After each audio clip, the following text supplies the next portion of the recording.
My name is Sierra Holderman, and my topic today is community punishment. Throughout this presentation, I will discuss community punishment, the cost of imprisonment, the release of inmates, recidivism, and alternatives to custody. Community punishment looks to punish offenders in ways other than just prison. There are even around 6 million individuals who are serving a community sentence, and there are many inmates who are on parole and are able to resettle somewhere other than prison. Now, the cost of community punishment.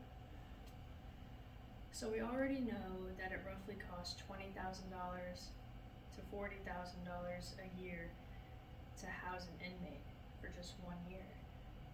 For a bigger concept, think about it this way. To attend the University of Mount Union, tuition costs $40,000 a year for one student. Now, according to NCDPS, community punishment costs are far lower. If our society relied a little more on community punishment rather than imprisonment, then it could help our community with prison overcrowding. All of the money saved by community corrections could be focused more on rehabilitation rather than incarceration. In 2020, prisoners were being released from prison due to COVID-19. They would only have to show up to court on their given court date, and they were pretty much released. It didn't matter what the crime was that these prisoners committed either.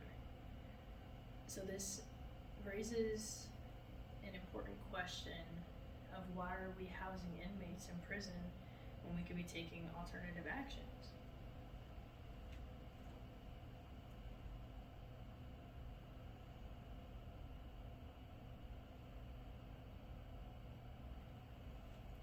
This video is explaining more into depth about the releasing of prisoners. Raising some eyebrows. The release of some inmates from the Harris County Jail. Our Grace White is downtown with this story. Here at the Harris County Jail, there has not been a confirmed case of the coronavirus, but that hasn't stopped one attorney from arguing his client was at risk. Behind bars at the Harris County Jail. I can't imagine how victims' families would feel. The coronavirus is starting to have an impact on court cases. I think it's obviously, from our perspective, COVID-19 related. And where it stops, I don't know. Andy Kahn is the director of victim services for Crime Stoppers. He says he's seeing violent offenders being released on PR bonds, meaning they don't have to pay a dime as long as they show up for court. Some of the cases that I've been picking up, like I said, are extremely disturbing. One case even got Houston Police Chief Art Acevedo tweeting, David Cruz, a man charged with murder, released on a PR bond after his attorney said in court documents, quote, the current COVID-19 virus is certainly going to strike the Harris County jail population and spread like wildfire among inmates. And I'm scratching my head going through all these cases going, this makes zero sense. Khan's concern is how many more cases are coming. It's just a matter of time before one of these offenders released on PR bond continues their criminal career, and we certainly hope it doesn't result in bloodshed. We spoke to the judge and the defense attorney. Both told us this man was granted bond because he had been in jail a long time and the state wasn't ready. The DA's office says they were ready and they did not want this man released.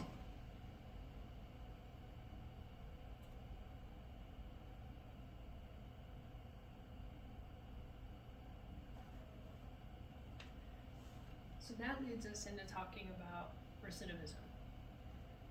Recidivism is when a convicted offender reoffends. So, why do offenders reoffend? Well, there isn't exactly just one answer to that question. In fact, there are multiple reasons why people reoffend, such as prisons not reforming them during their time there. And it is harder for offenders to get a job once they are released from prison. These are two really big reasons why offenders may reoffend, because they feel like they're not given the opportunity to make a new life for themselves. So this graph shows that according to Robert F. Kennedy Human Rights, about 37%, which is more than a third of all prisoners who were arrested within 5 years of release, were arrested within the first 6 months after release. It is also stated that about 57% of all prisoners who are released go back to prison by the end of their first year of being released.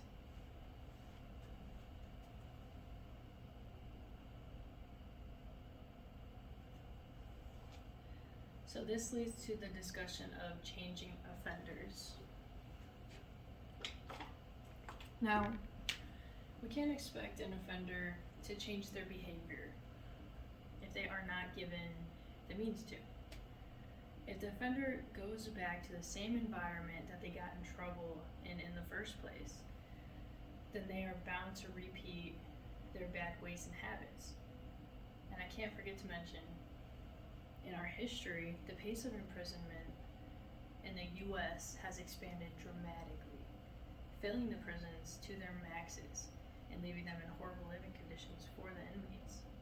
Some of the reasons why prisoners do not change their behavior is because some may not even see a reason for change, and some may be living in poverty outside of prison, and some have never been given the opportunity for change.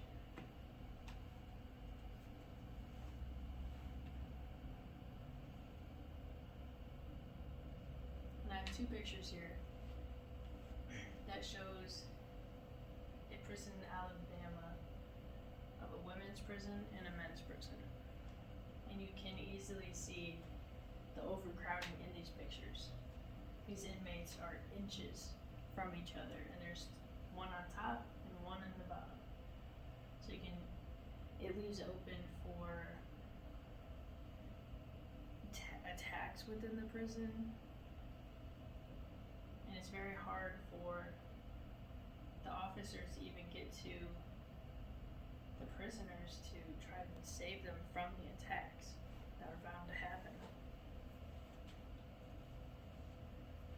So some pros to alternatives to custody are that it is cheaper, saves loads of money for taxpayers. And those alternatives help with jail and prison overcrowding, like we see in the pictures. Some cons are that they are frequently portrayed as exhibiting serious problems and risks, and that they may not be as humane and not so effective in reducing recidivism. Community punishment has many reasons for being good and bad. If prisons did a better job at figuring out how to rehabilitate and help the incarcerated, then prisons may not be struggling with overcrowding issues like they are. A lot of prison wardens build more prisons instead of putting more effort and training into maintaining the prisons that they already have. More programs could be offered to inmates in alternatives such as probation and house arrest. But one thing that we know for sure is that an individual has to want to change. And if we do not give them the means to want to change their behavior for the better, then no change will ever